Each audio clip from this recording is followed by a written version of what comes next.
You don't wake up one day broken. You wake up different, quieter, more aware, less reactive than you used to be. This video is about 6 psychological traits that tend to form after you've been through more than most people see. If that sounds familiar, the first trait will explain why it started. Here's the grounding idea that ties all 6 traits together. This isn't a personality upgrade. It's a nervous system adaptation. When you go through repeated emotional threat, your system reorganizes around survival. It learns what to watch for, what to avoid, and where to pull back. Those adjustments keep you safe at first. But over time, they stop being responses and start becoming identity. So these traits don't show up randomly. They travel as a set because they come from the same place. Protection that worked once, then stayed active too long. It's not who you are. It's a pattern you learned. And the first trait is usually mistaken for intuition. In reality, it's a form of constant alertness. The first trait is heightened awareness of social shifts. You walk into a room and feel it before anyone speaks, a pause that lasts half a second too long, a smile that doesn't quite reach the eyes, someone crossing their arms right after a compliment. You don't analyze it on purpose, you just register it. Your body adjusts before your mind explains why. This isn't intuition in the mystical sense. It's early threat detection. At some point in your life, missing small signals had consequences. So your system learned to watch closely. Tone changes. Micro expressions, the space between words. What others call nothing, your brain treats as information. Here's a normal scene. You're at a table with people you know. Conversation is light, everyone is smiling, but you notice a shift. One person stops asking questions, another laughs a little too late. Without deciding to, you change how much you share. You soften your voice, you shorten your sentences, you stay agreeable, not because you're shy, because staying alert once kept you safe. But there's a cost. You don't fully relax. Even during calm moments, part of you is scanning. Your nervous system keeps a background tab open, just in case.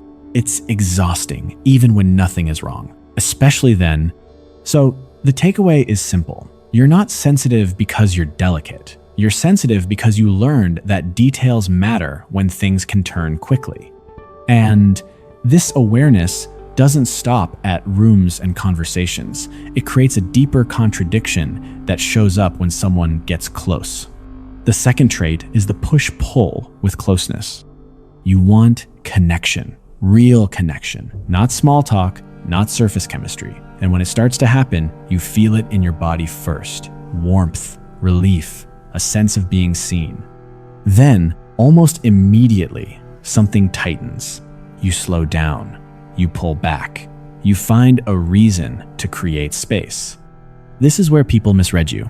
From the outside, it looks inconsistent, interested, then distant, open, then guarded. But inside, it's not confusion, it's memory. At some point, closeness stopped feeling safe. It became the doorway to loss, betrayal, or disappointment. So your system learned a rule: connection equals risk. Here's how it shows up. You share something personal, then regret it minutes later. You enjoy a deep conversation, then feel the urge to disappear for a few days. You start imagining a future, then focus on flaws that weren't bothering you before. Not because the other person changed, because intimacy activated a threat response. The cost is a loop that never quite settles. Relationships hover in a gray zone, close enough to feel something, distant enough to avoid getting hurt.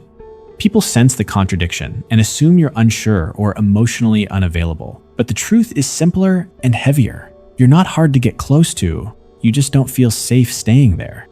And after repeating this cycle long enough, something else begins to shut down quietly.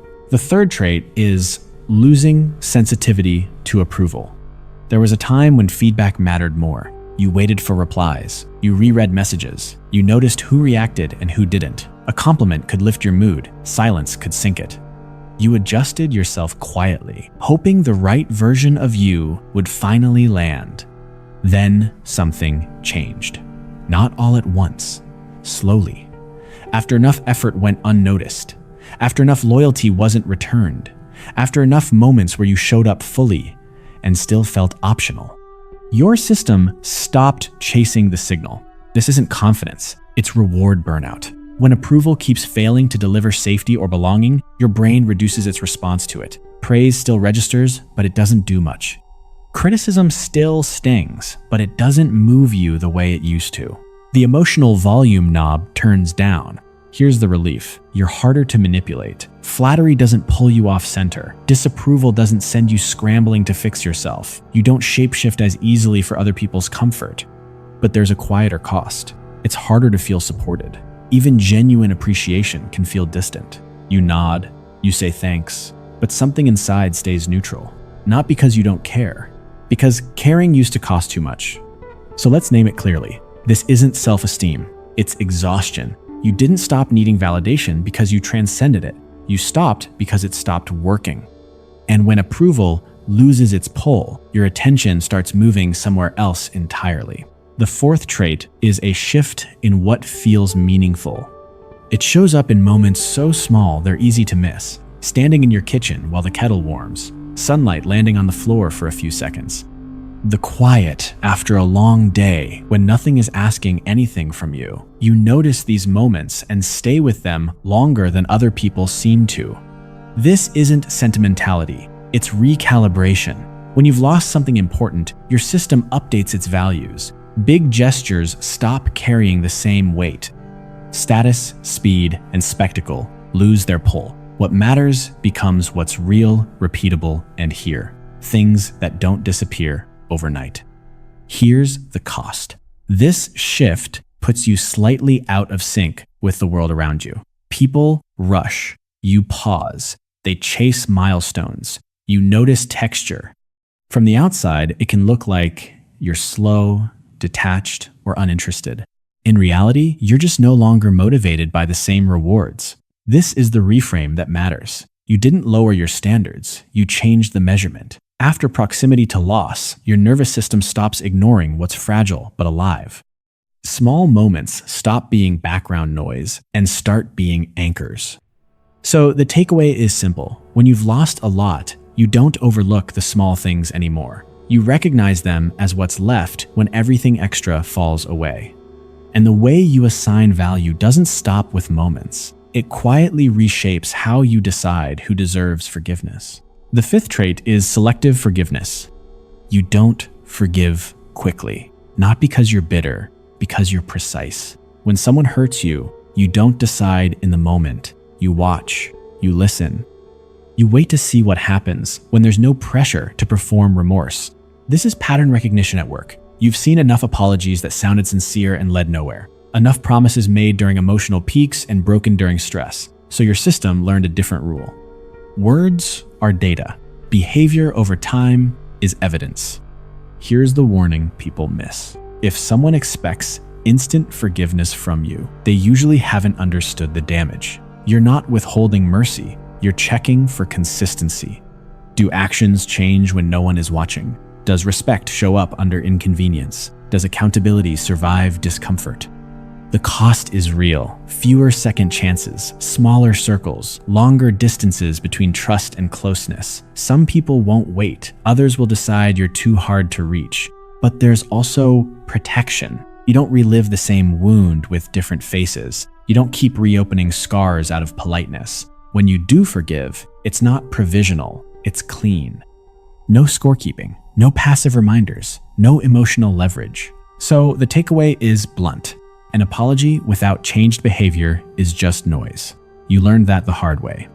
And all of these traits, taken together, lead to one final paradox that explains why you can feel alone and whole at the same time. The sixth trait is social alienation with inner stability. You can be surrounded by people and still feel slightly apart. Conversations move fast, jokes land shallow. Everyone seems busy performing connection. You participate, you smile, you respond, but inside there's distance, not judgment, just a sense that you're tuned to a different frequency. Then contrast that with being alone, truly alone. No noise, no audience, no need to explain yourself. Instead of anxiety, your system settles, thoughts slow down, your body exhales. This isn't loneliness, it's internal companionship. The mechanism is simple. There were periods when no one could meet you where you were, so you learned to stay with yourself. You built an inner environment that could hold complexity, grief, and unanswered questions without collapsing. Over time, that became familiar. Even grounding. The cost is social friction. People may read you as distant or uninterested. Small talk feels heavy. Surface interactions drain you faster than silence ever could. It's not arrogance, it's mismatch. Here's the identity reframe that matters. This isn't isolation, it's selectivity. You're not avoiding people. You're choosing environments that your nervous system can actually inhabit without bracing. And when you place all 6 of these traits side by side, something clearer starts to emerge about who you became after everything you went through. When you place all 6 traits together, they stop looking like separate quirks. They form one system, a nervous system that adapted, protected, and reorganized itself to survive what it had to survive. This isn't a badge of honor, and it isn't a life sentence. Pain doesn't deserve praise, and suffering isn't an identity. But here's the reframe that matters. You weren't broken. You were reorganized. Your awareness sharpened. Your boundaries tightened. Your values clarified. Not because you wanted to be different, but because staying the same wasn't an option. If you recognized yourself in this, the question isn't what's wrong with you. It's what your system learned, and whether it still needs to run the same way. So here's what I'll leave you with. Which of these traits protects you the most, and which one costs you the most right now? Next, we'll look at how to soften these patterns without losing what they gave you.